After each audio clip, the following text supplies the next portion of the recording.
एक बार railway station पर ticket लेते हुए गलती से मैंने 10 के बजाय 100 रुपए का नोट दिया और मैं जल्दी जल्दी गाड़ी में आकर बैठ गया। थोड़ी देर में टिकट बाबू उन दिनों के सेकंड क्लास के डिब्बे में हर आदमी का चेहरा पहचानता हुआ उपस्थित हुआ। उसने मुझे पहचान लिया और बड़ी विनम्रता के साथ मेरे हाथ में 90 रुपए रख दिए और बोला, यह बहुत गलती हो गई थी, आपने भी नहीं देखा, मैंने भी नहीं देखा। उसके चेहरे पर विचित्र संतोष की गरिमा थी। मैं चकित रह गया। गरिमा मतलब एक डिग्निटी थी। तो लेखक जैसा कि पहले ही उसका टॉपिक ही है कि क्या निराश हुआ जाए, तो एक एग्जाम्पल दे रहे हैं लेखक, ये बता रहे हैं कि अभी भी दुनिया में अच्छे लोगों की कमी नहीं है। उन्होंने अपना एक एक्सपीरियंस शेयर किया है कि एक बार जब वो स्टेशन पर टिकट लेते हैं तो 10 की जगह 100 रुपए दे देते हैं और जो बाकी बचे हुए चेंज रहते हैं उसको बिना लिए चले आते हैं, और वो जो टिकट बाबू रहते हैं उनको खोजते खोजते पूरे डब्बे में पहचान कर पैसे रिटर्न करते हैं। तो लेखक ये चीज़ को महसूस करता है कि नहीं, दुनिया में अभी भी अच्छे लोगों की कमी नहीं है। तो हमें निराश नहीं होना चाहिए। यदि दुनिया में, हमारे भारत में, हमारे देश में ये सारी चीज़ें हो रही हैं तो हमें एकदम निराश नहीं होना चाहिए कि सब कुछ खत्म हो गया। कैसे कहूँ कि दुनिया से सच्चाई और ईमानदारी लुप्त हो गई है। वैसी अनेक अवांछित घटनाएं भी हुई हैं, परंतु यह एक घटना ठगी और वंचना की अनेक घटनाओं से अधिक शक्तिशाली है। एक बार मैं बस में यात्रा कर रहा था। मेरे साथ मेरी पत्नी और 3 बच्चे भी थे। बस में कुछ खराबी थी, रुक रुक कर चलती थी। गंतव्य, गंतव्य मतलब होता है कि डेस्टिनेशन, जहाँ जाना था, से कोई 8 किलोमीटर पहले ही एक निर्जन सुनसान स्थान में बस ने जवाब दे दिया। जवाब दे दिया मतलब खराब हो गई। रात के कोई 10 बजे होंगे। बस में यात्री घबरा गए। कंडक्टर उतर गया और एक साइकिल लेकर चलता बना।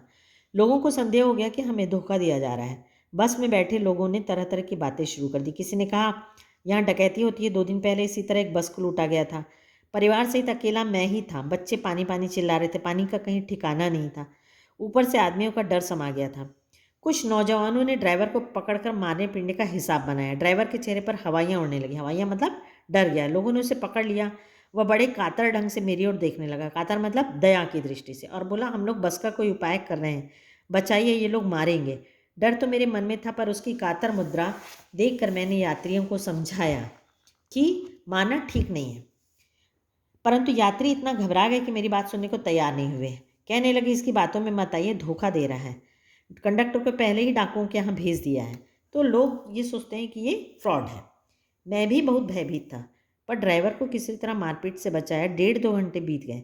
मेरे बच्चे भोजन और पानी के लिए व्याकुल थे। मेरी और पत्नी की हालत बुरी थी। लोगों ने ड्राइवर को मारा तो नहीं, पर उसे बस से उतारकर एक जगह घेर कर रखा था। कोई भी दुर्घटना होती है तो पहले ड्राइवर को समाप्त कर देना उन्हें उचित जान पड़ा। मेरे गिड़गिड़ाने का कोई विशेष असर नहीं पड़ा। इसी समय क्या देखता हूँ कि एक खाली बस चली आ रही है और उस पर हमारा बस कंडक्टर भी बैठा हुआ है। उसने आते ही कहा, अड्डे से नई बस लाया हूँ, इस पर बैठिए। वह बस चलाने लायक नहीं है। मेरे पास एक लोटे में पानी और थोड़ा सा दूध लेकर आया और बोला, पंडित जी, बच्चों का रोना मुझसे देखा नहीं गया। वहीं दूध मिल गया, थोड़ा लेता आया। यात्रियों में फिर जान आई। सब ने उसे धन्यवाद दिया, ड्राइवर से माफ़ी मांगी और 12 बजे के पहले सब लोग बस अड्डे पहुंच गए। तो दूसरी घटना का जिक्र लेखक ने किया कि कैसे लोग कितनी जल्दी किसी को चोर डाकू समझकर मारना पीटना शुरू करते हैं, और जबकि वो लोग कितने भले होते हैं। तो कहने का मतलब है कि हमें इतनी जल्दी किसी समाधान में या किसी कंक्लूज़न में नहीं पहुंच जाना चाहिए। कैसे कहूँ कि मनुष्यता एकदम समाप्त हो गई है। कैसे कहूँ कि लोगों में दया माया रह ही नहीं गई। जीवन में जाने कितनी ऐसी घटनाएं हुई हैं जिन्हें मैं भूल नहीं सकता। तो लेखक कहता है कि मैं ये नहीं बोल सकता कि मनुष्यता खत्म हो गई है। ऐसी बहुत सी घटनाएं होती हैं जिससे हमें अभी भी लोगों के मन में दया और मोह, स्नेह की भावना जीवित है। ठगा भी गया हूँ, धोखा भी खाया, परंतु बहुत कम स्थलों पर विश्वासघात नाम की चीज़ मिलती है।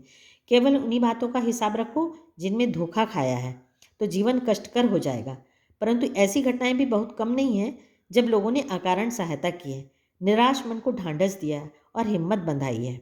तो लेखक बहुत अच्छे से समझाया है कि यदि हम अपने जीवन में जो दुर्घटनाएं हुई हैं, जो बुरा एक्सपीरियंस हुआ है, यदि हम उसको भर याद रखेंगे तो क्या होगा, हमारा जीवन बड़ा उदासी में भर जाएगा और हमें समाज और पूरे लोगों से विश्वास उठ जाएगा। बल्कि हमको यदि कहीं किसी ने हेल्प की है, कहीं कुछ अच्छा दिखा है, तो हमें वो चीज़ें ज़्यादा याद रखना चाहिए। तो हमारा मन निराशा से कभी नहीं भरेगा। निराश मन को ढांढस दिया है और हिम्मत बंधाई है।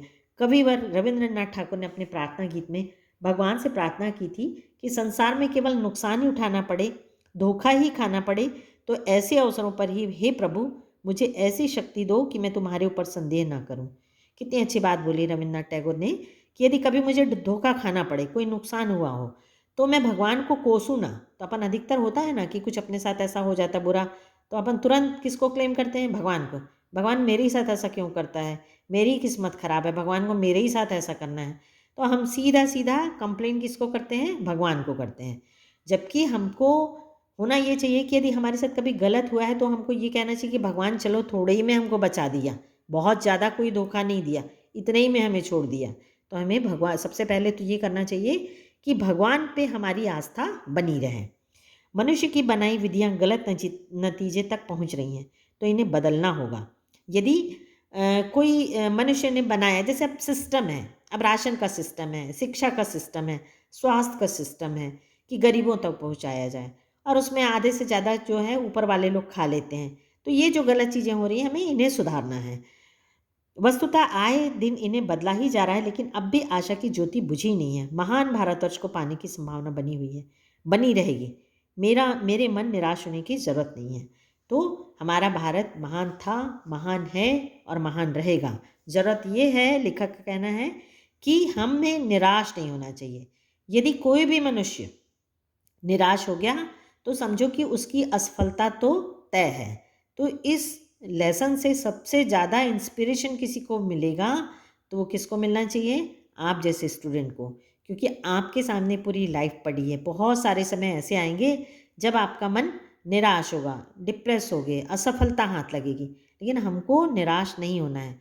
और हमको किसी भी चीज़ की असफलता या निराशा या कोई सिस्टम से हमको है तो हमको उसमें दोष या परेशान होकर बैठ नहीं जाना है, बल्कि आगे बढ़ते रहना है, तभी हमें सफलता मिलेगी। यदि पॉजिटिविटी रही और आशा रही तो आप जीवन में बड़ी सी बड़ी कठिनाइयों का सामना हंसकर कर सकते हैं। Thank you.